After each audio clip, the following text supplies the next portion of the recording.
42 में ये बताओ, ये दोनों रिंग परपेंडिकुलर है ना, तो पीओएस नहीं आएगा इसमें, क्योंकि एक क्लोरो एक ब्रोमो है ना। तो एक क्लोरो, एक रिंग के प्लेन में जहां से क्लोरो ब्रोमो NO2 से प्लेन पास करोगे तो ये क्लोरो ब्रोमो लगे तो पीओएस नहीं आएगा ना, कारल हुआ ना ये तो। अच्छा, आंसर में क्या दिया? अकारल दिया है। हाँ, ये कारल है, 42 वाला कारल है अपना ना, 43 अकारल है। 43 में क्लोरो ब्रोमो NO2 से प्लेन पास कर दो, वो अकारल है। और बताओ 32 में बताओ कितने पाई बॉन्ड की तरह ज्योमेट्री ट्रीट करोगे? 3 पाई बॉन्ड। रिंग को पाई बॉन्ड से रिप्लेस कर दो ना, तो इसमें सेंटर ऑफ सिमेट्री आ जाएगी। हाँ, तो 32 में सेंटर ऑफ सिमेट्री आगे दी, ये कारल हुआ कि बताओ ये अकारल हुआ? ये अकारल हुआ ना। आंसर में क्या दिया है?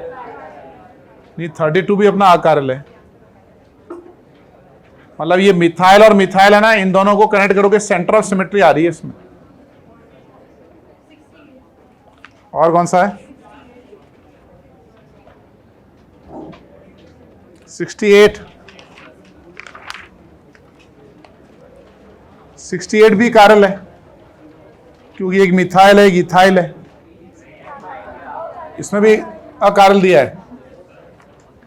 तो हमने कौन से एग्जाम्पल कारल डिस्कस किए? एक 68 कारल है और 42 वाला भी कारल है, और 32 क्या है हमारा?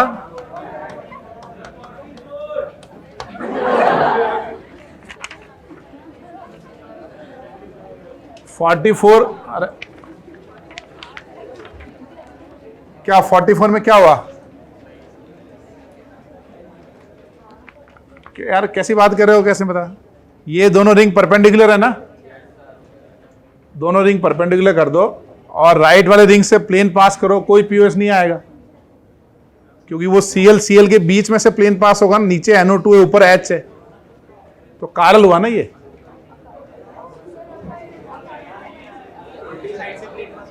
फोर्टी 44 वाला तो अकारल हुआ ना हमारा, नहीं सॉरी, अकारल कारल हुआ ना ये तो, इसमें पीओएस नहीं आ रहा है। एक मिनट रुको, तो 44 क्या हुआ हमारा? कारल।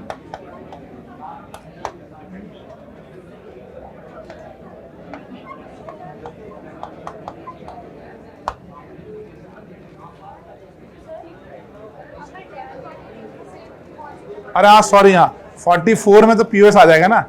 मैंने राइट वाली रिंग को घुमाया, लेफ्ट वाली को तो घुमा सकते थे, लेफ्ट से प्लेन पास करेंगे तो पीओएस आ जाएगा। ये 44 जो चिल्ला रहे थे वो कैंसिल हो गया, लेफ्ट वाली रिंग से प्लेन पास करो, पीओएस आ गया उसमें। ब्रोमो ब्रोमो के सेंटर से NO2 से पास होता हुआ। मैंने राइट वाली रिंग को ऐसे किया था ना, तुम लेफ्ट वाली रिंग को ऐसे कर दो, फिर उससे प्लेन बनाओ। चलो आगे बढ़ो।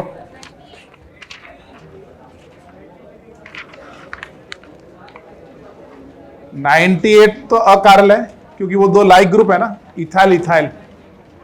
98 में जो सेंट्रल sp3 कार्बन है उसकी 4 वैलेंसी है, इथाइल इथाइल H और प्रोपाइल। तो इथाइल इथाइल से प्लेन पास करेंगे ना, प्रोपाइल से प्लेन पास करो, एक इथाइल दूसरे इथाइल की मिरर इमेज। समझ गया भाई?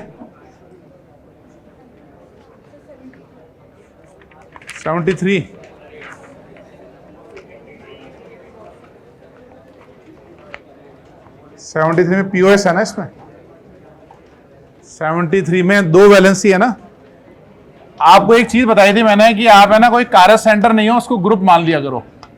जैसे ये वैलेंसी एक मिथाइल है, इसको एक स्फीयर मान लो ऐसे, और दूसरी valency below the plane ethyl एक स्फीयर मान लो ऐसे। अब आपको पीओएस नजर आ रहा है इसमें? इस यहां से पास करेंगे ना, मिथाइल इथाइल से पास होता हुआ, समझे आप? या फिर और बेटर देखना हो उसको ऐसे बनाओ, ये है मिथाइल, ये है इथाइल, इन दोनों से पास होता हुआ प्लेन, ऐसे कट करेंगे हम। क्या भाई समझे?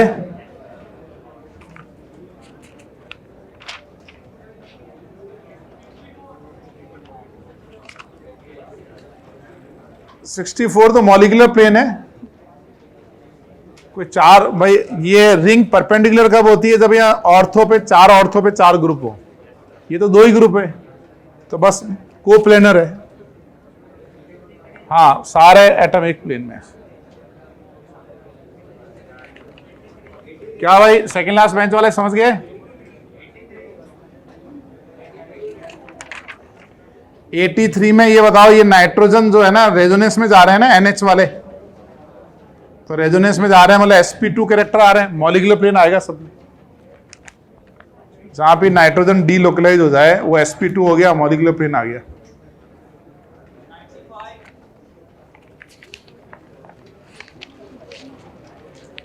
रिंग के प्लेन में ही कट कर दो भाई। ये जो रिंग में पाई बॉन्ड लगे हैं दिख रहे हैं, पाई बॉन्ड मतलब sp2 दिख रहा है, sp2 मतलब उसी प्लेन में। जैसे ये DPP है ना अपनी, इसको आप रिंग मान लो, यहां एक पाई बॉन्ड लगा है ऐसे, एक पाई बॉन्ड ऐसे लगा है, और इस पाई बॉन्ड से ऐसे वैलेंसीज निकल रही है ऐसे, तो ये सारे एक प्लेन में है सब कुछ। तो रिंग को रिजिड मान लो, sp2 की वैलेंसी भी उसी प्लेन में रहेगी, तो मॉलिक्यूलर प्लेन। ये 95 में 96 में दोनों में एक ही प्लेन है, मॉलिक्यूलर प्लेन। ठीक है भाई।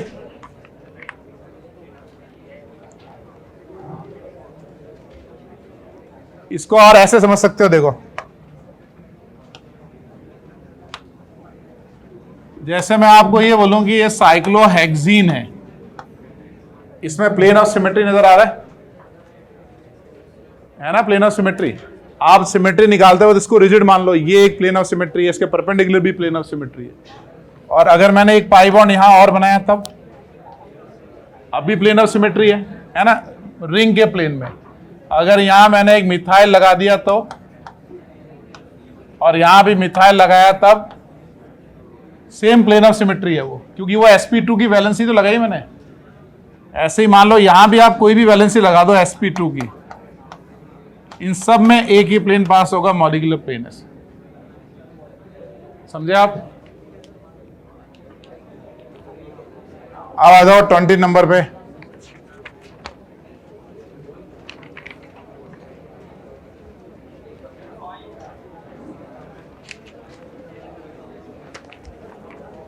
फाइव में यार आंसर देखने के बाद आंसर नहीं आया। 5 में आपको प्लेन ऑफ सिमेट्री नजर आ रहा है कि centre of symmetry? Centre of symmetry है ना उसमें, तो हाँ 5 में है सेंटर ऑफ सिमेट्री।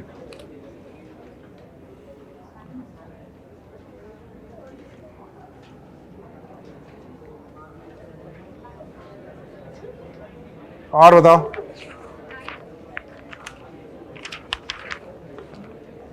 नाइन्थ में तुमको स्टैगर्ड फॉर्म नजर आ रही है या इक्लिप्स? स्टैगर्ड है ना, स्टैगर्ड है, एक मिथाइल ऊपर है एक मिथाइल नीचे। अब ध्यान से देखो, इसमें प्लेन ऑफ सिमेट्री तो हो नहीं सकता। कैसे? अगर तुम दोनों रिंग के बीच से कट कर रहे हो तो उधर मिथाइल अप है मिथाइल डाउन है, और अगर तुम ऐसे कट कर रहे हो तो ये कारस सेंटर के कार्बन को कट नहीं कर सकते हो। किसी भी कारस सेंटर के कार्बन को थोड़ी कट कर सकते हो। कारस सेंटर मतलब 4 अलग ग्रुप होते हैं ना उस पर, तो उसमें सिमेट्री नहीं आ सकती।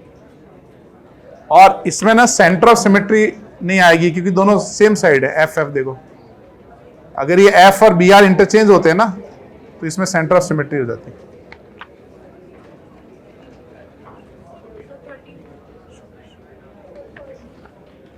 थर्टीन वाला सेम यही एग्जांपल है, मॉलिक्यूलर प्लेन।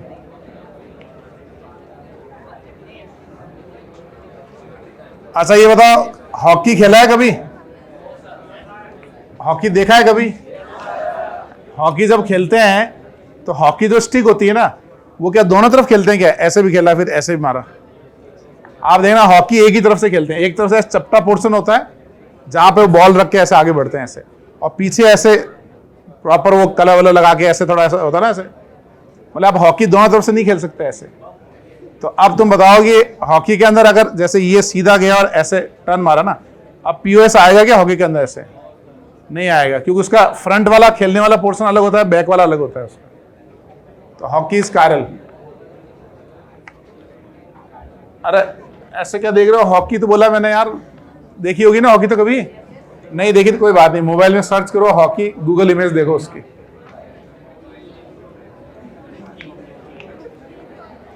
देखो गूगल में सर्च करके देखो इमेज, मतलब वो प्लास्टिक वाली हॉकी मत लेना छोटे बच्चे खेलते हैं जो, वो तो ऐसे गोल गोल आती है ऐसे, वो आगे पीछे से खेलते हैं बच्चे। ओरिजिनल जो हॉकी होती है वो एक ही तरफ रहता है ऐसे। 20 से कैसे काटोगे उसको हॉकी को, वो चपटा पोर्शन एक ही तरफ है ना, ठीक है।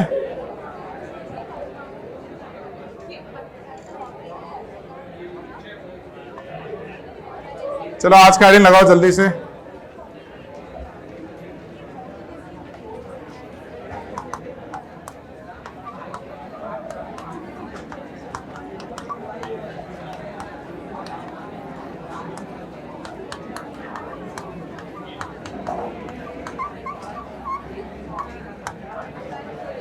देखो how to find total stereo isomer.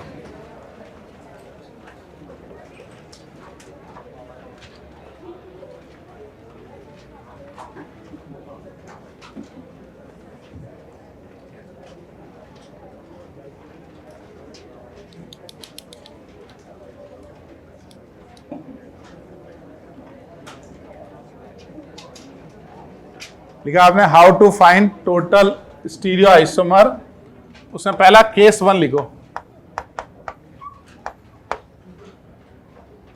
Case 1 लिखो व्हेन, हम ये सीखेंगे भाई कैसे टोटल स्टीरियो आइसोमर निकालना है ना।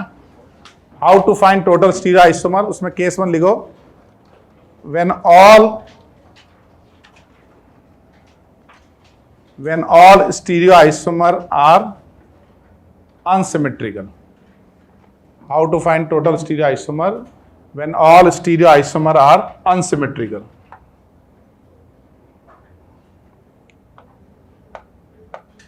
When all stereoisomer are unsymmetrical. अच्छा एक बात बताओ, अगर मैं आपको बोलूं कि 2-butanol, इसमें बताओ कितने कार्य सेंटर है, नंबर ऑफ कार्य सेंटर 2-butanol कितने हैं? एक है ना, ठीक है। अब अगर मैं पूछूं कि इसके कितने स्टीरियो आइसोमर बनेंगे, इसके 2 बनेंगे। इसके 2 स्टीरियो आइसोमर कैसे बनाएंगे, जैसे मैंने ये बनाया एक 2-butanol, इसका आरएस कॉन्फ़िगरेशन देख लेते हैं। ये फर्स्ट, सेकंड, ये थर्ड, आर का ये एस आएगा, इसकी बना लेंगे मिरर इमेज, तो इसके 2 स्टीरियो आइसोमर बने, ये बन गया आर। इसके 2 स्टीरियो आइसोमर कौन से बने, एक बना हमारा R2-butanol, और बताओ दूसरा कौन सा बना, S2-butanol। इसको बनाओ जरा एक बार पहले।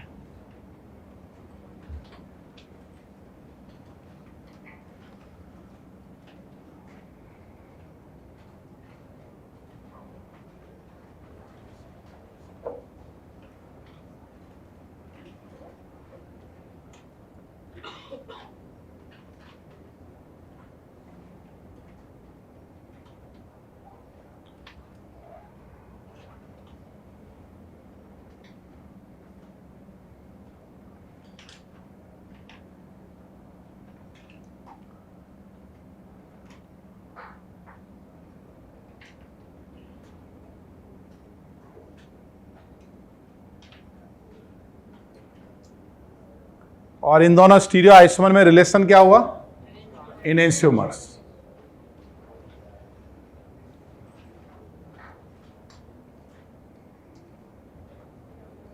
एस आई का मतलब स्टीरियो आइसोमर,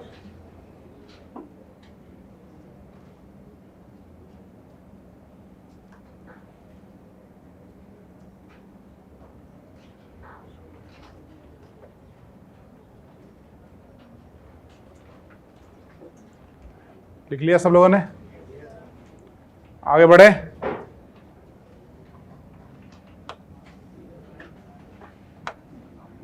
तो ये 2-butanol है, ये कार्बन है ना, 4 कार्बन, ये OH है, ऑक्सीजन H, ये OH ऐसा है, और ये हमारा H है, ठीक है ना। इसके स्टीरियो आइसोमर बनाने, तो इसमें कितने कार्य सेंटर हैं? 1 कार्य सेंटर हैं। तो इसके 2 स्टीरियो आइसोमर बनेंगे। 2 कौन से बनेंगे? एक तो ये और एक इसकी मिरर इमेज ये, है ना। 2 स्टीरियो आइसोमर बन गए इसके, एक ये और एक इसकी मिरर इमेज। अब इसको हम कॉपी में कैसे बनाते हैं? हम कॉपी में ऐसे बनाते हैं। अगर हम फिशर बनाएंगे तो एक ये 2 ब्यूटेनॉल, एक उसकी मिरर इमेज, कौन से? R and S 2 butanol. अगर हम वेस्ट डैश बनाएंगे तो कैसे बनाएंगे? एक 2 ब्यूटेनॉल और उसकी mirror image R and S। तो 2 ब्यूटेनॉल के कितने स्टीरियो आइसोमर बने? 2 स्टीरियो आइसोमर बने। किसके 2 स्टीरियो आइसोमर बने? 2 ब्यूटेनॉल के। कौन से बने? एक R और एक S2 ब्यूटेनॉल। अब सेकेंड एग्जाम्पल लिखो। अगर मैं आपको बोलूं कि एक कार्बन पे फ्लोरीन, क्लोरीन, ब्रोमीन, आयोडीन लगे हैं, तो बताओ इसके नंबर ऑफ स्टीरियो आइसोमर कितने बनेंगे? इसमें कितने कार्य सेंटर हैं? 1, है ना। तो इसके स्टीरियो आइसोमर भी 2 बनेंगे। 2 कौन से बनेंगे? एक R और एक S। या हम ये भी बोल सकते हैं ये कारल है, इसमें कोई सिमेट्री नहीं है ना, तो इसकी क्या बना लेंगे हम? Mirror image. इस बार भी हमारे 2 स्टीरियो आइसोमर बने। ये बता सकते हो R कौन सा, S कौन सा है? कौन सा R है, कौन सा S है? ये फर्स्ट प्रायोरिटी, ये सेकंड, ये थर्ड। ये R का ये क्या होगा? S। और इसकी मिरर इमेज क्या होगी? R। यानी अगर कोई एक कार्य सेंटर है ना, तो उसके आप 2 स्टीरियो आइसोमर बना सकते हो, है ना भाई। एक कार्य सेंटर 2 स्टीरियो आइसोमर देंगे ना, एक वो और एक उसकी मिरर इमेज, या एक R और एक S, है ना। ऐसे ही थर्ड वाला एग्जांपल बताओ कि अगर मैं आपको 2 कार्य सेंटर दे दूं, एक क्लोरो है, एक फ्लोरो है, इसके नंबर ऑफ स्टीरियो आइसोमर कितने बनेंगे?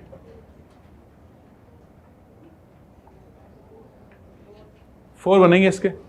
4 कैसे? ये 2 कार्य सेंटर है ना, सारे कॉम्बिनेशन बनेंगे, कारल है ना, 2 की पावर 2 बनेंगे इसके। जैसे मैंने एक बना लिया क्लोरो, ये फ्लोरो, H और मिथाइल। दूसरा कौन सा बनाएंगे? ये तो कारल है ना हमारा, ये कारल है, तो इसकी क्या बनाएंगे? Mirror image.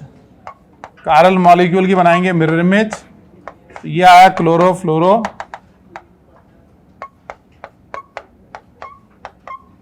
तीसरा क्या बनाएंगे? पहले वाले का डायस्टीरियोमर।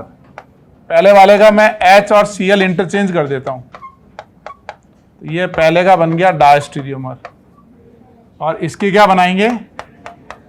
Mirror image. तो थर्ड और फोर्थ में क्या रिलेशन हुआ? इनैंशियोमर। इसके स्टीरियो आइसोमर बने 4। बनाओ 4।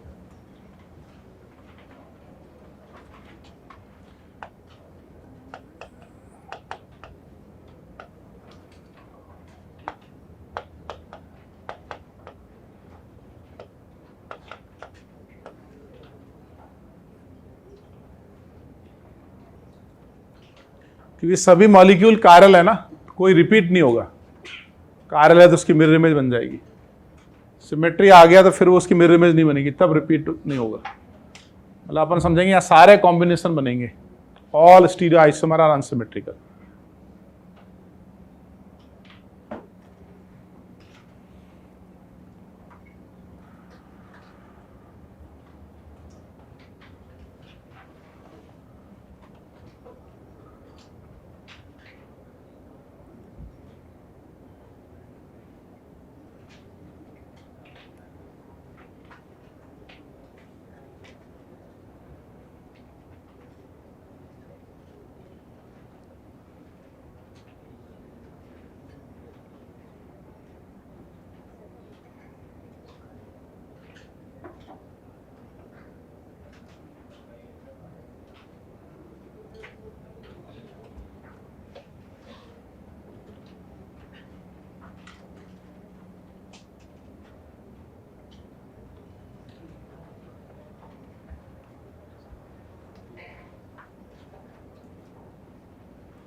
क्या भाई लिख लिया सबने?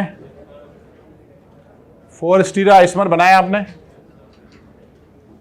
आगे बढ़े। ऐसे ही सपोज करो अगर 3 कार्य सेंटर होते तो कितने स्टीरियो आइसोमर बनते? 8 बनते, 2 की पावर 3 बनते, है ना भाई। जितने कार्य सेंटर है ना उसके 2-2 कॉम्बिनेशन पॉसिबल है ना, RS RS, और सारे अनसिमेट्रिकल है तो अपन 2 की पावर n बना सकते हैं। n इज नंबर ऑफ कार्य सेंटर, वो अभी लिखेंगे अपन। देखो इसमें 2 कार्य सेंटर है, ये और ये है ना, इसके टोटल स्टीरियो आइसोमर बनाने 2 कार्य सेंटर के हमारे, ठीक है ना। ये हम कॉपी में ऐसे ड्रॉ कर रहे हैं। कितने कार्य सेंटर दिख रहे हैं इसमें? 2 कार्य सेंटर है। इसमें कोई सिमेट्री नहीं है तो इसकी मिरर इमेज बनाएंगे, है ना। तो यहाँ हम कैसे बनाएंगे? ये 2 कार्य सेंटर है, कोई प्लेन ऑफ सिमेट्री नहीं है तो एक मिरर लगाएंगे तो इसकी एक बन जाएगी मिरर इमेज, ठीक है। सिमिलरली हम क्या करेंगे, यहाँ पे एक वैलेंसी चेंज करेंगे।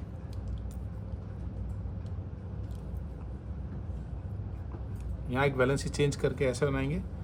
अब इसमें भी कोई सिमेट्री नहीं है तो इसकी क्या बनाएंगे? Mirror image. यानी इसका मैंने डायस्ट्रीमर बनाया, इसमें कोई सिमेट्री नहीं है तो इसकी क्या बना ली? Mirror image. इस तरीके से टोटल स्टीरियो आइसोमर कितने बने इसके? 4 स्टीरियो आइसोमर बने।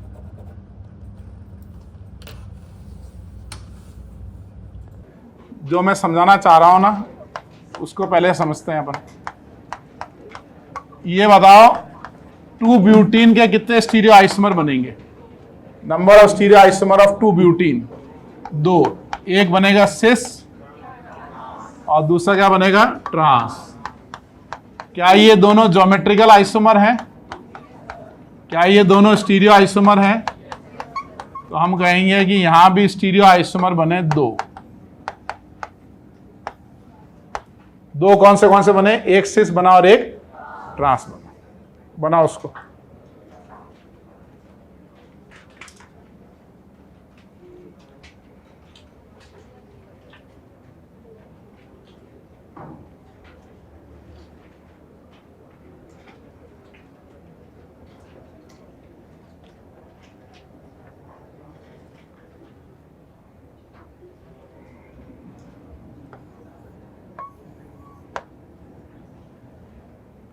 ऐसे ही सपोज करो अगर यहाँ पे फ्लोरो क्लोरो ब्रोमो आयोडो होता,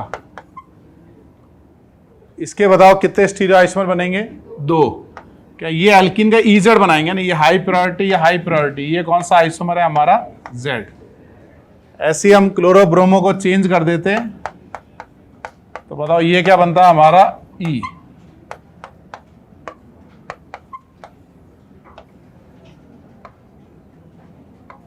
नहीं सॉरी,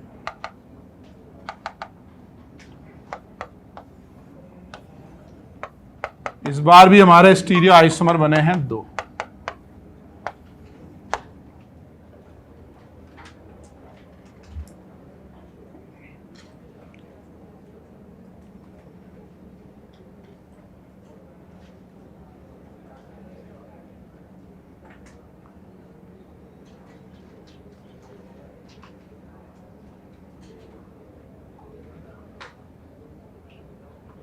लिख लिया भाई आपने? तो ये बात समझ में आ रही है कि एक कार्य सेंटर है तो उसके 2 फॉर्म बनाते हैं RS। ऐसे अगर एक पाई बॉन्ड है जिसका ज्योमेट्रिकल आइसोमर पॉसिबल है तो वो भी 2 फॉर्म में रह सकता है, सिस ट्रांस या फिर EZ, है ना। 2 फॉर्म रह सकती है सर, ठीक है।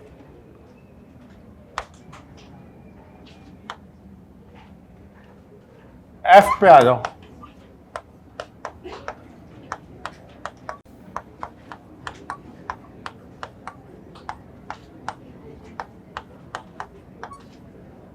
इसके बताओ कितने स्टीरियो आइसोमर बनेंगे?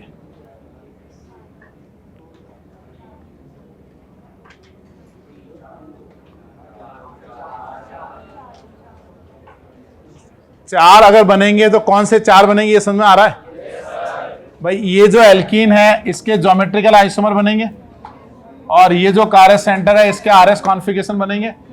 तो हम ये बना सकते हैं ना सिस, और ये रहेगा R, या बना सकते हैं सिस S, या बना सकते हैं ट्रांस R, या बना सकते हैं ट्रांस S। तो सब मिला के कितने स्टीरियो आइसोमर बने इसके? 4। अच्छा, हमने वो काउंट क्यों नहीं किया सिस R की मिरर इमेज? सिस आर की मिरर इमेज क्या है? सिस एस, ये मिरर इमेज है इसकी। ऐसे ट्रांस आर की मिरर इमेज क्या है? Trans S. अब हमारा स्टीरियो आइसोमर इस बार 4 बन गए, क्योंकि एक कारस सेंटर था, उसकी 2 फॉर्म बन रही थी, सिस आर एस एल्कीन था और सिस ट्रांस बना रहा था।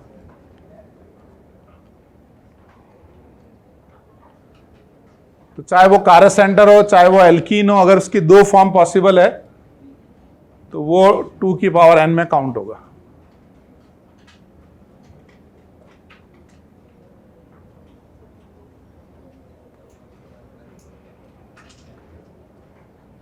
यानी इस बार हम स्टीरियो आइसोमर ऐसे लिख सकते हैं 2 की पावर n, और यहां n की वैल्यू 2 लेंगे तो हमारा स्टीरियो आइसोमर 4 बनेगा। मुझे ये बताओ इस बार n की वैल्यू 2 कैसे ली? समझ में आ रहा है कैसे ली? हाँ, n इज नंबर ऑफ कारस centre plus number of alkene which will show GI। अगर कोई एल्कीन GI शो कर रहा है तो उसके लिए n की वैल्यू 1 है, अगर कोई कारस सेंटर है तो उसके लिए भी n की वैल्यू 1 है। इस बार हमने 2 ले लिया उसको, समझे आप?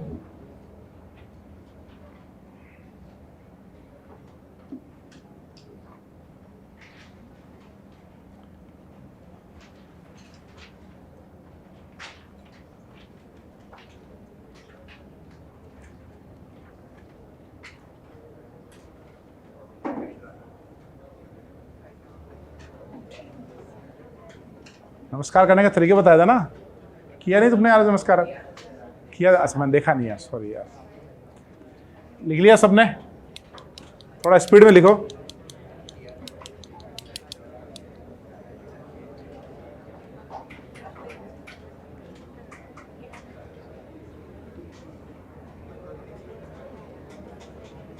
बना लिए चारों? देखो ये हमारा एल्कीन ट्रांस है ना? ये हाइड्रोजन हाइड्रोजन ट्रांस दिख रहे हैं और ये कारस सेंटर है। इसके हमको टोटल स्टीरियो आइसोमर निकालना है, तो बेसिकली इसको हम कॉपी में ऐसे बना रहे हैं। ऐसे दे रखा ना, ये ट्रांस है और ये हमारा कारस सेंटर है। अब इसके कितने स्टीरियो आइसोमर बनेंगे? इसमें कोई सिमेट्री नहीं है, तो एक तो ट्रांस एस की मिरर इमेज बनाओगे तो ट्रांस की मिरर इमेज ट्रांस बनेगी, एस की मिरर इमेज आर बनेगी, तो 2 स्टीरियो आइसोमर बन गए। कौन से? Trans S and trans R. अब हम ट्रांस की जगह इस एल्कीन को क्या कर देंगे? सिस। अब इस मॉडल में बनाते हैं। देखो ये जो हमारा मॉडल है इसमें ये ट्रांस है ना, इसको बनाते हैं सिस। तो अब हमने इसको ज्योमेट्री बना लिया सिस। सॉरी,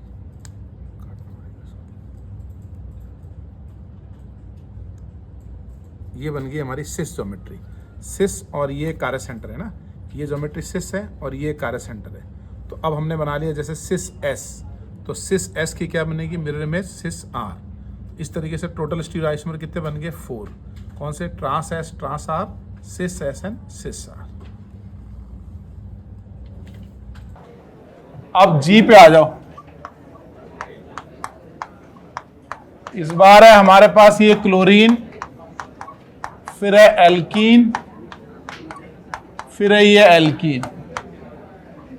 इसके बताओ स्टीरियो आइसोमर कितने बनेंगे?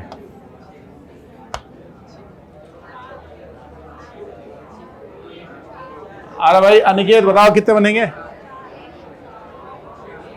आजा, इसके स्टीरियो आइसोमर होंगे 2 की पावर n,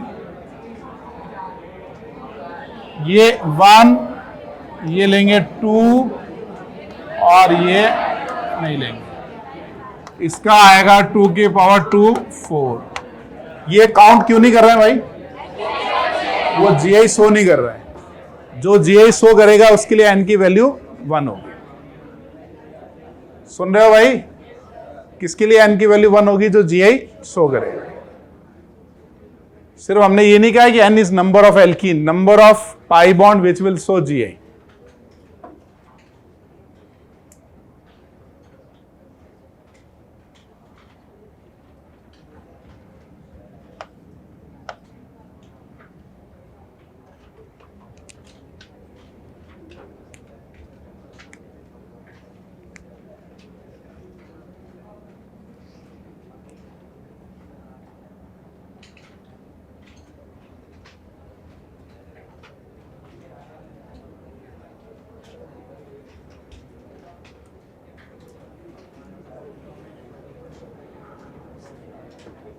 लिख लिया भाई?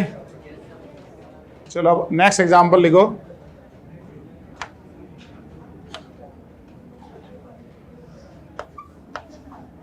अभी जो मैंने बनाया है इसके बताओ नंबर ऑफ स्टीरियो आइसोमर कितने बनेंगे?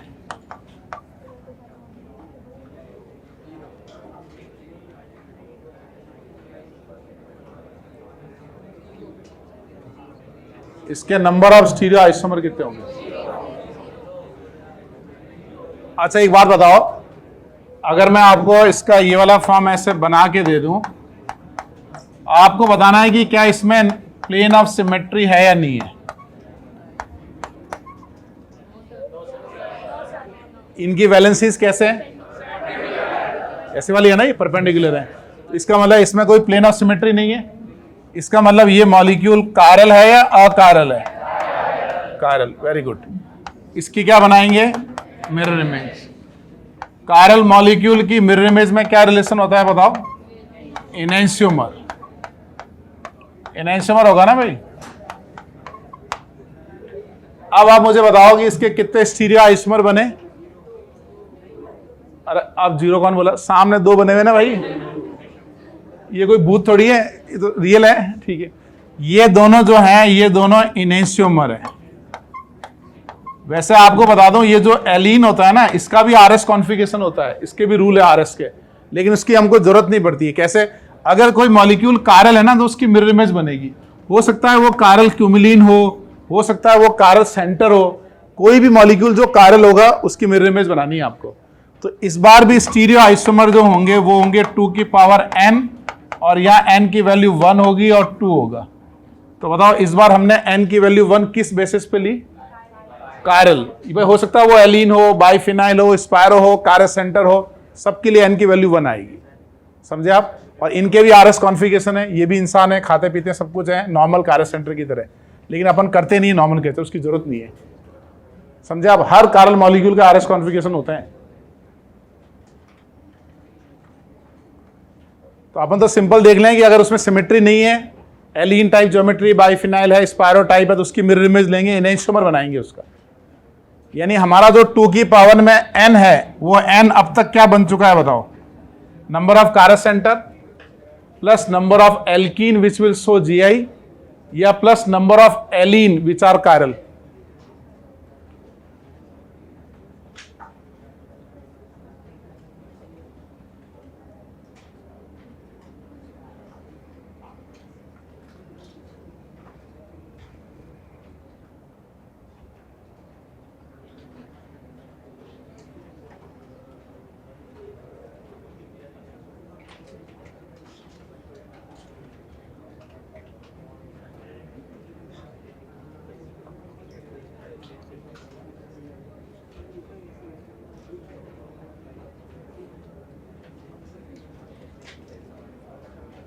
नोट कर लिया भाई सबने?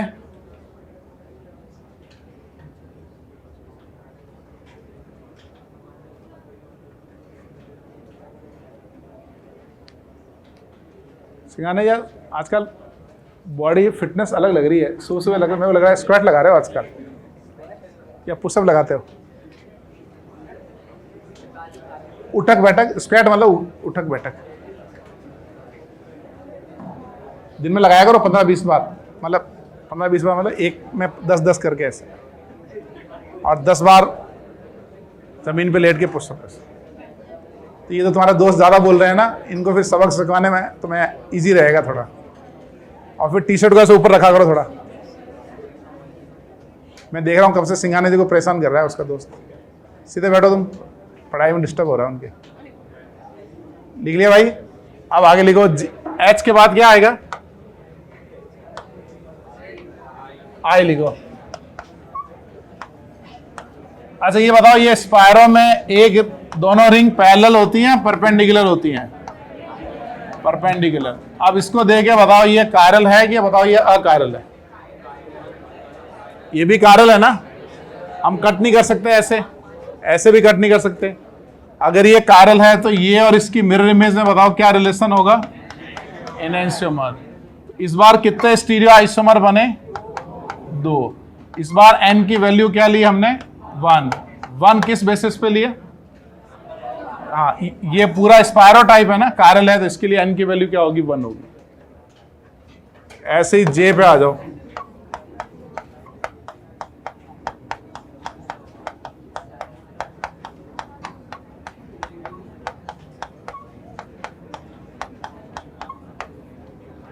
जे वाले में बताओ।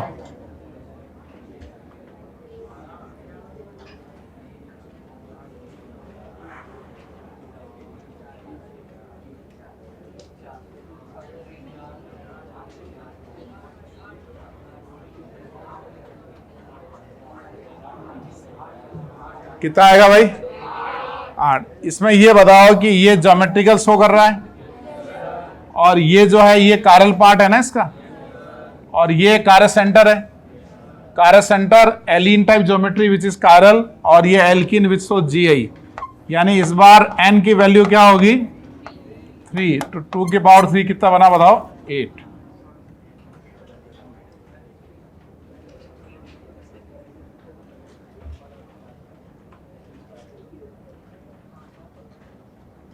स्पीड में लिखो फटाफट।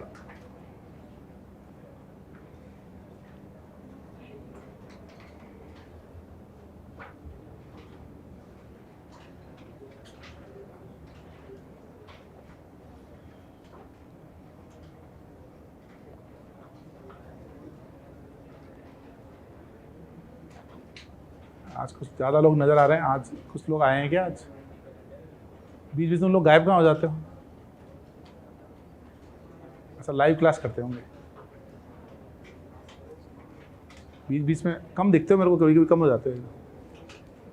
अच्छा, उस तरफ बैठ जाते हो। अच्छा, तो उस तरफ बैठते हो तो फिर इधर ज़्यादा दिखने चाहिए। इधर भी ज़्यादा दिख रहे हैं आज।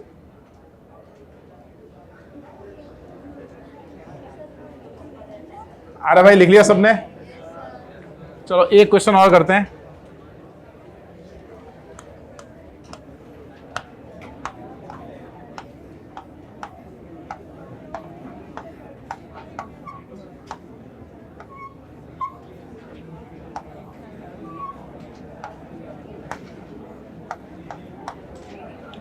इसको देख के बताओ कि इसके टोटल स्टीरियो आइसोमर कितने बनेंगे।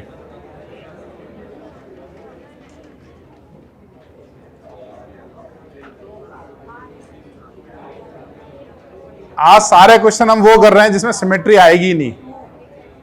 All stereo isomer are unsymmetrical.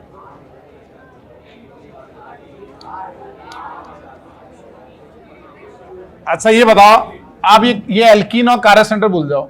ये जो बाइफिनाइल है इसमें ये वैलेंसीज परपेंडिकुलर होगी ना इससे। अगर ये सिंपल बाइफिनाइल होता तो हम बोलते ये पूरा कारल है, बाइफिनाइल इज कारल। ये समझ में आ रहा है? तो हम क्या लेते हैं? उसकी मिरर इमेज, 2 स्टीरियो आइसोमर लेते हैं, है ना। जैसे हमने एलीन की ली, स्पायरो की ली, वैसे ही बाइफिनाइल की लेते हैं।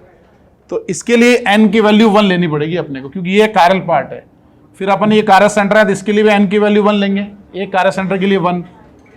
फिर ये एल्कीन GI शो कर रहा है, यानी ज्योमेट्रिकल आइसोमरिज्म शो कर रहा है, तो इसकी भी n की वैल्यू 1। तो इस बार हमारा n कितना हुआ? तो टोटल आंसर कितना हुआ? 8। समझे आप?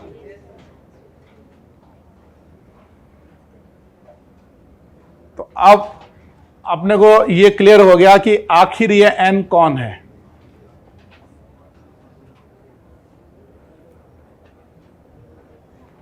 टू की पावर n मतलब हाईएस्ट स्टीरियो आइसोमर बनेंगे। सिमेट्री जैसे ही आने लगेगी ना, फिर वो कम बनने लगेंगे।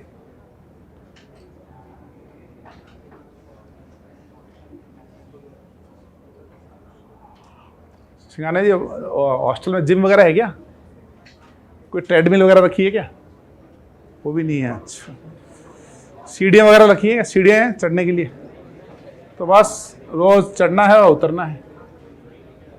ये तुम्हारा दोस्त बैठा, इनको ले जाना साथ में। सुन रहे हो भाई? सिंगाना जी सीढ़ियों पे चढ़ेंगे, तुम्हें देखना है।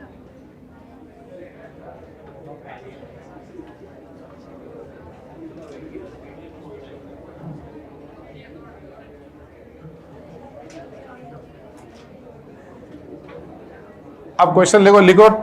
Total stereo isomer equal to 2 की power n, where n equal to, n क्या है हमारा, स्टीरियो आइसोमर इज 2 की power n, where n equal to क्या है बताओ, नंबर ऑफ कारस सेंटर, n इक्वल टू, देखो नंबर ऑफ कारस सेंटर,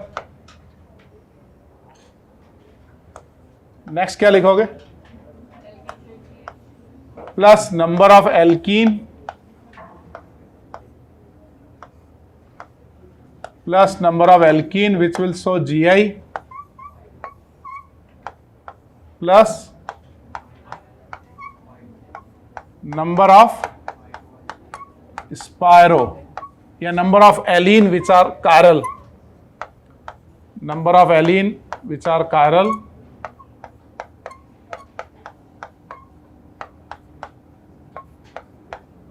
और क्या लिखोगे, plus number of स्पायरो,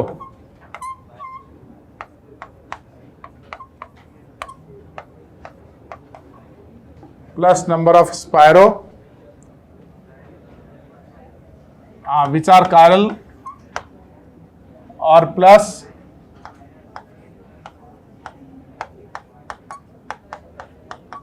number of biphenyl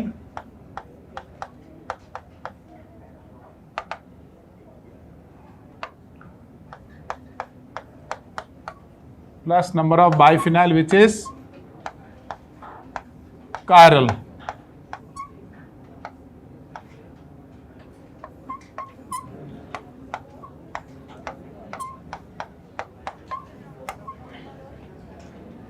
plus number of biphenyl which is chiral. पहले इन 6 का आंसर लिखो, 7 का, फिर आगे बढ़ते हैं.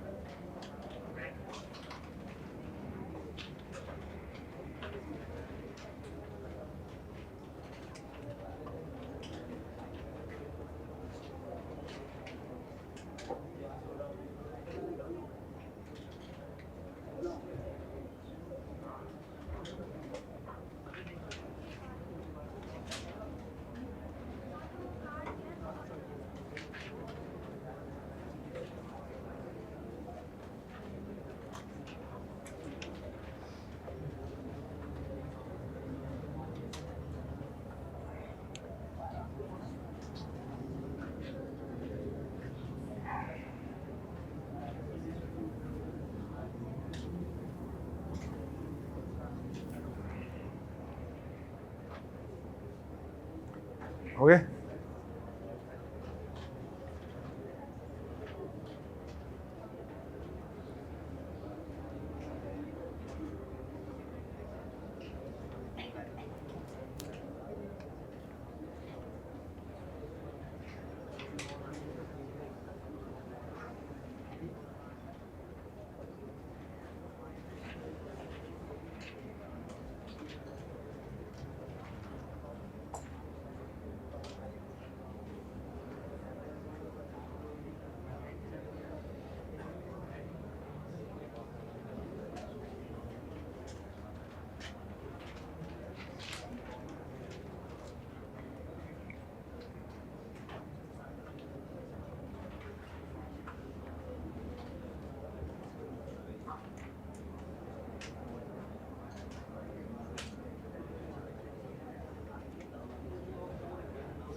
लिख लिया? सारे आंसर आ गए? सबने ट्राई कर लिया भाई? हमारे देश के सूरवीर जो पीछे की तरफ बैठे हैं, ट्राई कर लिया भाई?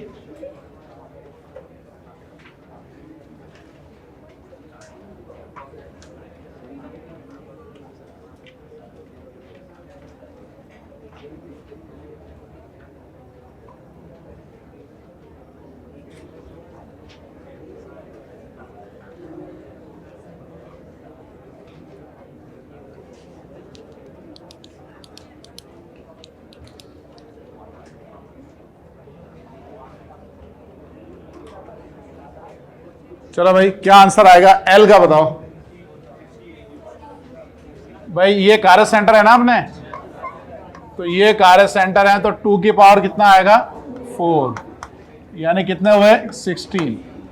अब मेरा डाउट ये है, तुमने ये 4 कार्य सेंटर काउंट किए, ये दोनों ज्योमेट्रिकल भी तो शो कर रहे हैं, तो ये अगर ज्योमेट्रिकल शो कर रहे हैं तो एक वैल्यू n की वैल्यू और नहीं लेंगे क्या अलग से? ये वो लेंगे ही नहीं लेंगे? उसी के अंदर आ गया। एक एटम को 2 बार काउंट नहीं करना है भाई। आपने काउंट कर लिया ना कार्य सेंटर, मतलब उसके 2 फॉर्म काउंट कर लिया आपने, आर और एस। तो जब वो आर का एस बनाएगा उस समय वो इसके साथ ज्योमेट्रिकल भी बनाएगा, वो साथ ही साथ बन जाएंगे। एक एटम को 2 बार काउंट नहीं करना है, समझ गए आप? ठीक है, वो समझे आप? ज्योमेट्रिकल कब? जब इसका आर का एस बनाओगे तो वो यहाँ आर का एस भी बना और साथ में इसके साथ जीए भी बन गया, ऑटोमेटिक बन गया वो। तो आंसर फाइनल कितना रहेगा? 16। तो हमने क्या सीखा? एक एटम को 2 बार काउंट नहीं करना है। एम बताओ। ये कार्य सेंटर है और ये एल्कीन है, 2 की पावर 2 आएगा ना, 4। एन बताओ। ये कार्य सेंटर, ये कार्य सेंटर और ये EZ शो करेगा, तो 2 की पावर 3 8। ओ में तो सीधा जाएगा, 3 कार्य सेंटर है, 2 की पावर 3 8। सुन रहे हो भाई? पी में बताओ। ये एल्कीन का जीआई होगा, ये कार्य सेंटर, एल्काइन का तो कुछ भी नहीं होगा ना, alkyne will not show GI, ये तो मोनोवैलेंट है। तो 8 आया आंसर। और बताओ क्यू में कितना आया? 4। ये 2 कार्य सेंटर है, 4। कोई कंफ्यूजन हो ड्रॉ करके देख लो आप। आर में कितना आया? 4। 2 कार्य सेंटर है, 2 की पावर 2 4।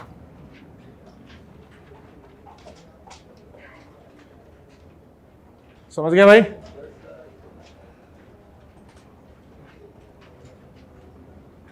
आगे बढ़े।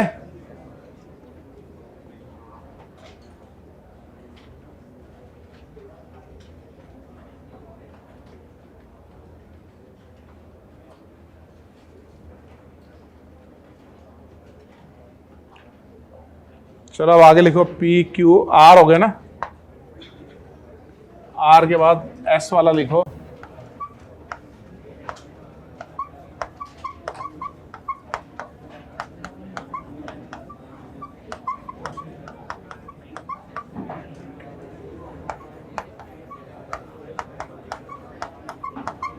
इनके स्टीरियो आइसोमर बनाओ।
क्या भाई सौरभ हो गया?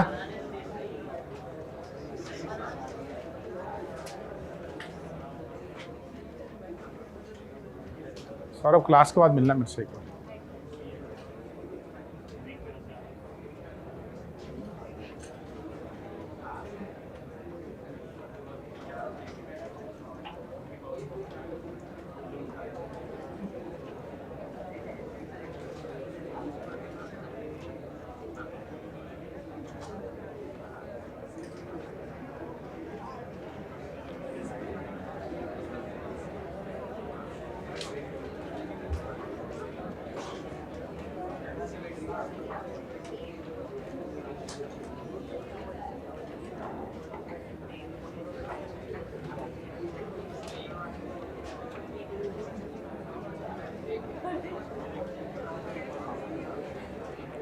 चलो भाई अब तो हो गया होगा।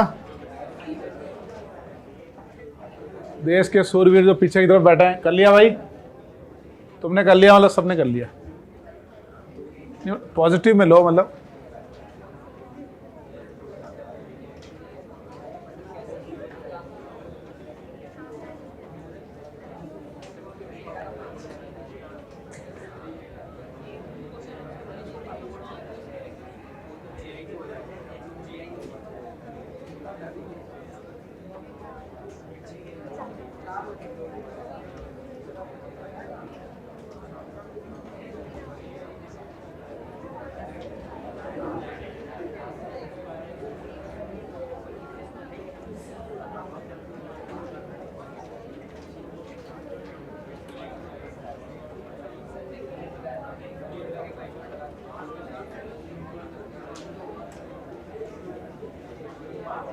सबने ट्राई कर लिया? चलो भाई क्या आंसर रहा एस का बताओ। ये तो इसमें दो कारक सेंटर रहेंगे ना हमारे पास, ब्रोमो एंड क्लोरो, तो 2 की पावर 2 4 स्टीरियो आइसोमर। टी के तो 2 बनेंगे। यू क्या बताओ? इसमें भी दो कारक सेंटर हैं तो 4। ग्लूकोज के, ग्लूकोज में एक एल्डिहाइड होता है और बाकी सभी 5 कार्बन पे क्या होता है? अल्कोहल। 6 कार्बन होते हैं, फर्स्ट पे एल्डिहाइड, बाकी सब पे अल्कोहल। तो कितने कारक सेंटर हुए भाई? 4 हुए। फर्स्ट और लास्ट को छोड़ दो, बाकी 4 कारक सेंटर। 2 की पावर 4 मतलब 16। समझे भाई? डब्ल्यू में बताओ। इसमें 2 हुए, इसमें कारक सेंटर नहीं है फिर भी 2 हो गए। इसके जीआई बनेंगे ना भाई। आपको मैंने 2 की पावर n का फॉर्मूला क्लास 11 में भी बताया था। वो जो 2 की पावर क्लास 11 में फॉर्मूला था उसमें n था कि नंबर ऑफ एल्कीन या ring which will show GI. तो अगर कोई जीआई शो करता है तो उसके लिए भी तो n की वैल्यू 1 लेंगे। तो ये हमारा क्लास 11 वाला 2 की पावर n है। और क्लास 12 में जो 2 की पावर n आया वो थोड़ा मॉडिफाइड वर्जन में आया है ना, कारक सेंटर प्लस एल्कीन प्लस स्पायरो। तो यहां हमने n की वैल्यू 1 क्यों ली है? क्योंकि ये ज्योमेट्रिकल आइसोमेरिज्म शो कर रहा है। तो वहां भी तो लगाएंगे 2 की पावर n। समझे आप? चलो डब्ल्यू एक्स बताओ। एक्स कितने हुए? 2 हुए ना इसके। वाई कितने हुए? इसका भी ज्योमेट्रिकल आइसोमर बन जाएगा ना, इवन नहीं ऑड है ना पाई बॉन्ड, तो इसके जीआई बनेंगे, तो इसके भी 2। Cis and trans.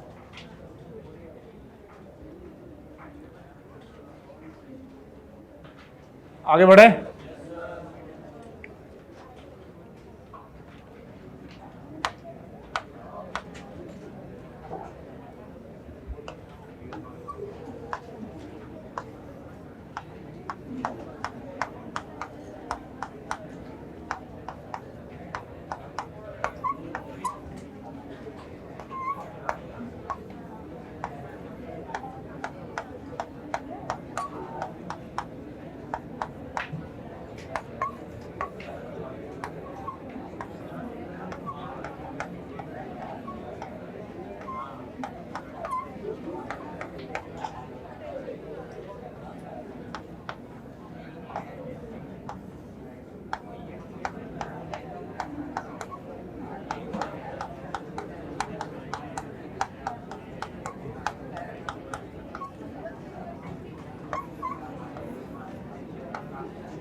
इनको ट्राई करो।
आजकल मिटता ही नहीं है, पहले कच्चा लगाते थे, आजकल तो पक्का कर दिया। क्या भाई हो गया?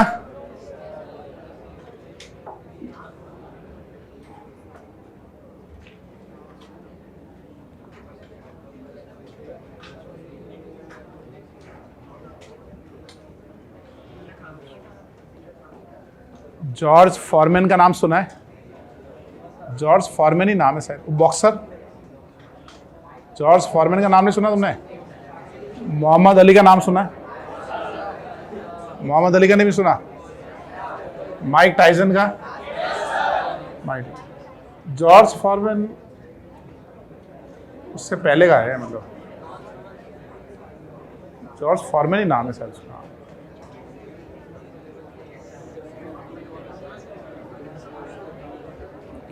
संडे को है ना, मैंने इस पे मूवी देखी थी जॉर्ज फॉरमैन पे।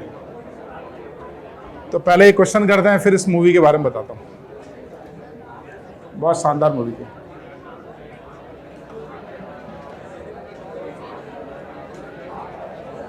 सिंघाना जी स्पेशली तुम्हारे लिए है।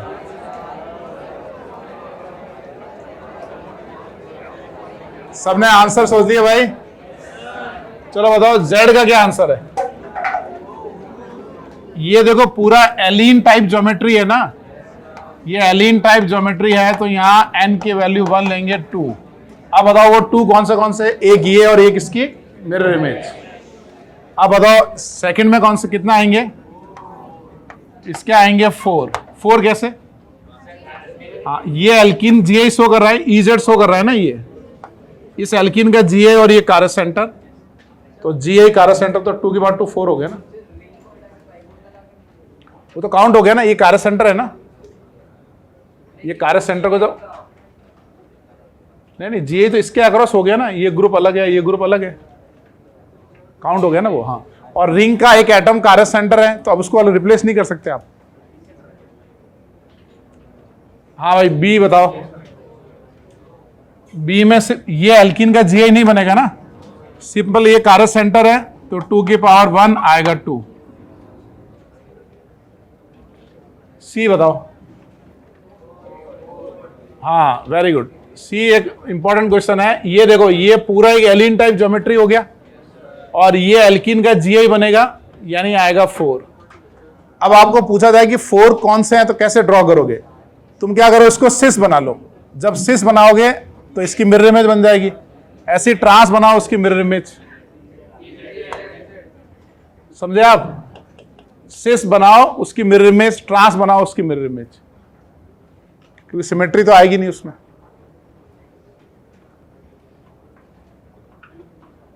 और डी में बताओ, डी में 4 आ गया ना, इसको तो काउंट नहीं करेंगे। 2 कार्य सेंटर है तो आ गया 4। जॉर्ज फॉरमैन क्या है, यूएसए के अंदर है ना, मतलब यूएसए का सिटीजन था, तो उसके साथ फादर, शायद मूवी में दिखाते नहीं है, शायद है नहीं, वो पता नहीं मेरे को, उसकी मदर दिखाते हैं। वो क्या है ना, उसकी हॉबी क्या थी कि लोगों को है ना मारना, और स्पेशली मुंह पे मारना, उसको बड़ा अच्छा लगता था। तो जैसे स्कूल में जाता था, उसकी मदर ने स्कूल में डाला कि भाई बहुत बदमाश है, स्कूल में डाल दो उसको। स्कूल में भेजा, थोड़ा कोई इफ होता ना स्कूल में, बच्चे थोड़ा परेशान करते हैं हल्का फुल्का, जैसे ही परेशान किया उसको दे एक बॉक्सिंग डाउन। तो स्कूल वाले प्रिंसिपल बुलाते हैं, भाई आपका बच्चा क्या है जिसको देखो मारता रहता है। तो उसकी मदर बोलती है ठीक है बेटा, तू एक काम कर, घर पे जाके पढ़ाई कर या मोहल्ले में खेलने चला जाया कर। वो कॉलोनी में खेलने जाता था शाम को। अब वो खेलते, बास्केटबॉल खेलते, वो जैसे ही थोड़ा कोई धक्का देता उसके मुंह पे एक वो फ्लैट। तो मोहल्ले वाले बोले यार इसको घर ले जाओ, हमें नहीं खेलना है इसके साथ। तो उसकी मदर परेशान हो जाती है, उसको बोलती है भाई इसको कुछ तो करना पड़ेगा। तो फिर उसको एक ऐसी जगह डालते हैं जहाँ वोकेशनल ट्रेनिंग होती है, गवर्नमेंट का एक कोई यूएसए का प्रोजेक्ट होता है, ट्रेनिंग देते हैं, फिर वो जॉब देते हैं। तो उसकी मदर बोलती है थोड़ा बड़ा हो गया, अब तू वहाँ जा ट्रेनिंग करने। तो वहाँ ट्रेनिंग करने जाता है, वहाँ उसको स्ट्रिक्ट रखते हैं एकदम कि भाई तू आप किसी को मार नहीं सकते यहाँ पे, ठीक है। तो एक दिन वो खाना खा रहा होता है, तो उसका रूम के बाहर उसके शूज़ पड़े होते हैं, तो उसका एक बाजू वाला ना शूज़ पहन के आ जाता है, चप्पल होते हैं, चप्पल समझ लो, चप्पल पहन के आ जाता है। वो खाना खा रहा होता है और वो देखता है यार मेरे चप्पल उसने पहन लिए है, बस मौका मिल गया उसको। वो गया, उसको मारने के लिए जाता है, वो भाग जाता है। वो भाग के एक रूम में बंद हो जाता है, वो दूसरा वाला बंदा। तो पहले तो वो रूम का दरवाज़ा तोड़ता है, फिर दोस्त को तोड़ता है, उसकी विंडो सब तोड़ देता है। तो वो जो कैंपस वाले होते हैं वो कहते हैं यार ये अजीब है यार, मतलब आदमी तो मार ही मारा, हमारे दरवाजे और तोड़ रहा है ये, तो क्या इसको यहाँ नहीं रखेंगे, इसको यहाँ से भी निकालो। तो बोलते मेरे को निकालो, कहाँ गए, मेरे तो घर वाले तो मुझे लेंगे नहीं, मम्मी ने बोला तेरे को वापस आना नहीं है, और मेरे भाई मेरे से छोटे हैं तो उनके पास में जा नहीं सकता, तो मैं तो कहीं जा नहीं सकता हूँ। तो वहाँ एक टीचर होता है, वो कहता है यार तेरे को यहाँ से तो जाना ही पड़ेगा, अब तूने इतनी सारी प्रॉपर्टी डैमेज कर दी। तो उसको अपनी गाड़ी में बैठाता है और बोलता है कि तेरे को क्या अच्छा लगता है, कि मेरे को मारना अच्छा लगता है। कि अच्छा, कि मारना अच्छा लगता है, ठीक है। तो वो उसको बॉक्सिंग में ले जाता है। वो टीचर है ना, बॉक्सिंग का मतलब उसका वो बॉक्सर होता है वो। तो वो अपने एक जगह जहाँ ट्रेनिंग करने वहाँ लेके जाता है। वो बोलता है कि तेरे को ऐसी जगह लेके जाता हूँ जहाँ सिर्फ लेवा देवा होगा, है ना, या तो तू देगा या लेगा, ऐसा ही होगा। कि बोला ऐसा मारने को मिलेगा, हाँ मारने को मिलेगा, कि चल। तो उसको उसमें ले जाते हैं बॉक्सिंग किट में ना, वो उसमें रिंग पे, वो रिंग पे ले जाते हैं। उसको आती तो है नहीं, उसको सिर्फ डायरेक्ट मारना आता है। तो वो बॉक्सर तो मूवमेंट होता है ना बॉडी के प्रॉपर, तो एक नए बॉक्सर के साथ उतारते हैं। तो जैसे ही उतारते हैं वो दूसरा वाला इसको जोर से मारता है, इसको गुस्सा आ जाता है एकदम कि यार मुझे मार दिया, ठीक है। तो बोला तेरे को बॉक्सिंग सीखना पड़ेगी, उसको तो बॉक्सिंग आती है। तो फिर क्या कैसे सिखाते हैं मुझे बताओ, मैं सीखूंगा। फिर वो उसको बॉक्सर की ट्रेनिंग देते हैं ज़बरदस्त। उसका तो हॉबी थी, मतलब उसका जो नेगेटिव पॉइंट था ना लोगों को मारना, वही पॉजिटिव में वो टीचर कन्वर्ट कर देता है। तो और उसको इतना गुस्सा आता है ना, मतलब कि बस लड़ना है, मतलब एकदम वो होता है ना, एक्साइट हो जाता है एकदम, मारूंगा इसको जाके। तो फिर वो उसको वहाँ पे स्टेट के अंदर खिलाते हैं, सिटी में खिलाते हैं, वहाँ सबको मारता है वो। फिर स्टेट में खिलाते हैं, फिर नेशनल लेवल पे लेके जाते हैं, फिर इंटरनेशनल लेवल पे जाते हैं, वो वर्ल्ड चैंपियन बन जाता है। एक ही काम है, मारना है, ठीक है। अब वो बढ़िया ट्रेनिंग वेनिंग करता है एकदम शानदार। तो उसको ना ओलंपिक में खिलाते हैं 1.5 साल में, सिर्फ 1.5 साल की ट्रेनिंग में ओलंपिक खेल लेता है वो, ओलंपिक में मेडल लाता है वो। उसको ना टीचर बोलता है यार 5 साल बाद ओलंपिक जाएंगे। उसने बोला नहीं मैं कर लूँगा। कह रहा तेरे से नहीं होगा, कि नहीं आप तो मेरे को ट्रेनिंग दो, मैं करूँगा। तो वो गजब की रिग्रेस ट्रेनिंग करवाता है, वो फॉलो करता है उसको, और वो ओलंपिक में जीत जाता है, वर्ल्ड चैंपियन बनता है, पैसे वाला बन जाता है एकदम। इतना पैसे वाला बन जाता है कि 10-10 गाड़ी एक साथ खरीदता है वो, कि भाई ये एक जरा BMW देना, एक मर्सिडीज वाली देना, पीछे कौन सी गाड़ी वो भी दे देना, ऐसे खरीदता है वो। और उसकी पूरी फैमिली वगैरह, उसके 2 भाई होते हैं छोटे, वो आ जाते हैं, दोनों एकदम रिच, बढ़िया एकदम, पैसे वैसे शानदार। फिर उसकी फाइट होती है माइक टाइसन से, माइक टाइसन नहीं सॉरी, मोहम्मद अली से। मोहम्मद अली उस समय का सबसे बड़ा फाइटर था। मोहम्मद अली इतना स्ट्रांग था कि वो क्या करता था कि उसको पता चल गया भाई ये बहुत एग्रेसिव है, तो फाइट जब होती है ना तो मोहम्मद अली उसके सामने मतलब डिफेंसिव हो जाता है, वो रोप होती है ना, रोप उस पर से लेट जाता है, ये ताबड़तोड़ इसका तो जाते एक ही काम है, मारो उसको, ठीक है। वो इतना 6-7 राउंड तक मारता है उसको, मोहम्मद अली को, और मोहम्मद अली इतना स्ट्रांग होता है उसको फर्क नहीं पड़ रहा है, मतलब वो डिफेंस कर लेता है पूरा। ये 6-7 राउंड बाद थक जाता है, मार मार के थक गया, ठीक है। और फिर मोहम्मद अली 8वें राउंड में इसको मारता है और ये चित हो जाता है, थक जाता है, तो वो हार जाता है, पहली लड़ाई हारता है वो। अब वो हारते ही वो सोचता है यार मैं हार गया, ठीक है, वो शौक में चला जाता है एकदम, है ना, उसको विश्वास नहीं होता कि मैं हार गया हूँ। फिर वो मतलब उसके जो ट्रेनर वगैरह होते हैं वो बोलते हैं अरे यार कोई बात नहीं, एक आधा हार चलता है। बोला नहीं, मैं ऐसे कैसे हार सकता हूँ, ठीक है। फिर 2-5 दिन बाद बोलता है कि मेरे को बॉक्सिंग नहीं करनी। कि क्या करना है, कि नहीं अब मैं बॉक्सिंग नहीं करूँगा, मैं अब जीवन में किसी को नहीं मारूंगा, मैं अब वो प्रीच बन जाऊँगा। वो प्रीस्ट बनता है ना, प्रीचिंग करते हैं ना, वो क्या बोलते हैं, वो करते हैं ना यार, पादरी, हाँ, वो पादरी बनूंगा। और है ना, तो सोचता है अरे यार मतलब यार ये ऑपोजिट काम कैसे होगा। बोला नहीं नहीं, मैंने अब सोच लिया है, अब मैं ना मतलब लोगों को है ना भगवान की राह दिखाऊंगा, ये मारपीट सब बंद। तो पैसा, खूब पैसा कमाता है, बॉक्सिंग बहुत पैसा होता है, तो वो एक प्रॉपर्टी खरीदता है, वहाँ एक पूरा एक चर्च बनवा देता है ना। फिर वो देखता है कि यहाँ कॉलोनी के अंदर बच्चे हैं ना थोड़ा क्राइम व्राइम करते हैं, तो वो उनके लिए एक बड़ा सा एक वो स्पोर्ट्स कॉम्प्लेक्स बनवा लेता है कि भाई आपको गुस्सा आ रहा है आप बॉक्सिंग करो, आपको ज़्यादा कम वेट लॉस करना है आप दौड़ो, ऐसे मतलब सारा मतलब अच्छी फैसिलिटी, कम्युनिटी फैसिलिटी डेवलप करता है। और वो सुबह शाम वो लोगों को सिखाता है ना, भाई शांत रहो, लड़ाई में कुछ नहीं है, झगड़ा नहीं करना है, एकदम ऐसे। एक दिन ऐसा था, पुलिस आती है उसके पास, पुलिस आती है और उसको बाहर करती है चर्च में से और उसकी प्रॉपर्टी से घर से बाहर कर देती है। तो बोलता है यार मुझे बाहर क्यों कर रहे हो, कि भाई आपकी प्रॉपर्टी है ना बैंक सीज कर रही है। तो बोलता है यार बैंक क्या, मेरे पास बहुत पैसे हैं, आप मेरे को मतलब मैं तो जीवन आराम से जी सकता हूँ। बोला पैसे नहीं है आपकी प्रॉपर्टी तो बैंक, आप डिफॉल्टर हो। तो वो क्या करता है, जब बहुत पैसे होते हैं ना, उसका एक फ्रेंड होता है तो उसको वो पैसे देता है, बोला तू इन्वेस्ट कर, मैं तो यार बॉक्सिंग कर रहा हूँ, तो इन्वेस्टमेंट कर।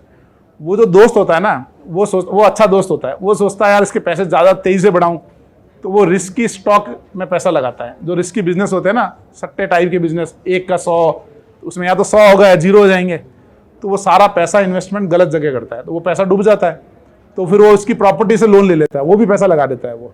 ये तो बॉक्सिंग करता है, इसको तो कोई पता ही नहीं होता उस समय, ये तो साइन करता रहता है बस, ठीक है। ऐसे करके उसकी सारी प्रॉपर्टी बैंक सीज कर लेती है। अब वो 35-40 की एज का हो जाता है, उसको बॉक्सिंग छोड़े हुए 10 साल हो गए और उसकी सारी प्रॉपर्टी चली जाती है। उसका वो जो काम कर रहा होता है सब, और कम्युनिटी जो हॉल वॉल बनाते हैं सब बैंक ले लेती है। अब वो बैठ जाता है घर पे कि मैं करूं क्या, और उसका वेट हो जाता है 300 पाउंड का। हाँ, अब वो मतलब वही काम करता है ना, बस मतलब लोगों को शांत रहो, है ना। फिर पता है क्या होता है, अब वो पैसे कमाने के लिए सोचता है कि वापस पैसे कमाने पड़ेंगे। उसको समझ नहीं आता मैं कमाऊं कैसे पैसे, मतलब कैसे पैसे कमाऊंगा। तो उसको लगता है यार मैं एक ही काम जानता हूँ, बॉक्सिंग, ठीक है। तो उसकी वाइफ वगैरह उसको बोलती है आपने तो कहा था ना भाई ये गलत है। बोला वो 10 साल पहले कहा था, ठीक है। अब 10 साल बाद है ना बॉक्सिंग करनी पड़ेगी, क्योंकि मेरे को तो वापस वही जीवन जीना है जो मैं अभी जी रहा था। मुझे लोगों को सिखाना है, मुझे कम्युनिटी फैसिलिटी, सोसाइटी के लिए काम करना है, ऐसा काम करना है। तो उसके लिए बहुत पैसे चाहिए। तो उसके ट्रेनर के पास, टीचर के पास जाता है, तो शुरू में टीचर नहीं होता उसको पता है, उसके पास जाता है और उसका ऐसा मतलब पेट वेट हुआ तो ऐसे जाता है कि टीचर बोलता है कैसा आना हुआ भाई। बोला मुझे बॉक्सिंग करनी है। कि तुमको बॉक्सिंग करनी है? बोला यार रहने दो, तुम बॉक्सिंग कुछ और करो। कि नहीं मुझे बॉक्सिंग ही करनी है। तो एक काम करो, पहले जाओ और 30 किलो वजन कम करके आओ, 30 kg। वो जाता है और लग जाता है पूरा, वापस शुरू, मतलब 45 की एज में लगता है वो, 45 की एज में वापस वो अपना वेट कम करता है, फिर जाता है टीचर के पास। तो फिर टीचर उसको वापस सिखाता है, ठीक है, वापस सिखाता है और फिर से वो बॉक्सिंग रिंग में आता है और फिर से मैच जीतना स्टार्ट करता है। अब वर्ल्ड चैंपियन का फाइनल आता है। फाइनल में उसके सामने एक यंग लड़का होता है 26 साल का, वो एकदम सुपर एनर्जेटिक 26 साल वाला। ये 45 एज का, रिफ्लेक्स स्लो हो गए 45 वगैरह में। अब फाइट होती है उसकी। तो पहले तो वो उसके घर वाले बोलते रहने दे बेटा, सेमीफाइनल तक खेल लिया बहुत है। इसकी मदर बोलती है ज़रूरी थोड़ी है फाइनल खेलना, तूने बहुत कमा लिया, वापस कोई दिक्कत नहीं हो। बोला नहीं फाइनल तो मैं खेलूंगा ही। तो फ्री होती है बॉक्सिंग उसमें। फिर वो माइक जो उसका मोहम्मद अली वाली स्टाइल लगाता है, वो बोला इससे मैं मतलब पावर से तो जीत नहीं सकता, ये बहुत एग्रेसिव है वो सामने वाला। तो अगेन वही ट्रिक वो उस पर लगाता है जिससे वो हार चुका होता है। पहले वो मारता है उसको, 26 साल वाला यंग बंदा ताबड़तोड़ आके धाधु मार 2-3 राउंड मारता है, थक जाता है, जैसे ही थकता है वो मारता है फिर उसको, और वो 45 की एज में वर्ल्ड चैंपियन बनता है वापस।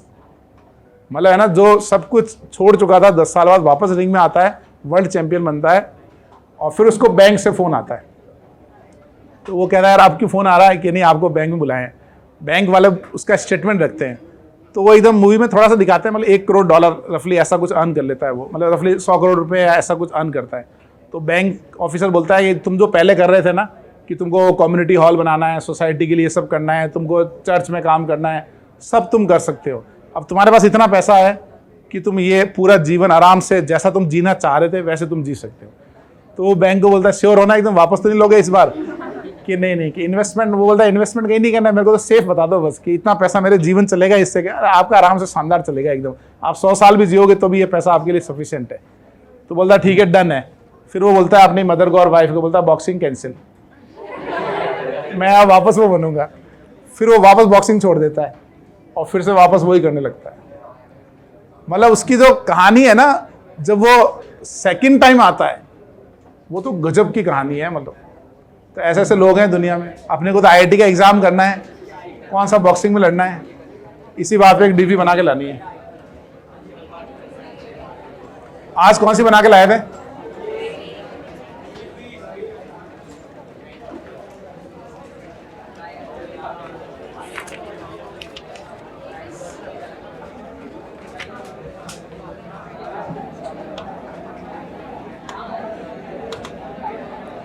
ये वाली DP ट्राई करना आप, ठीक है?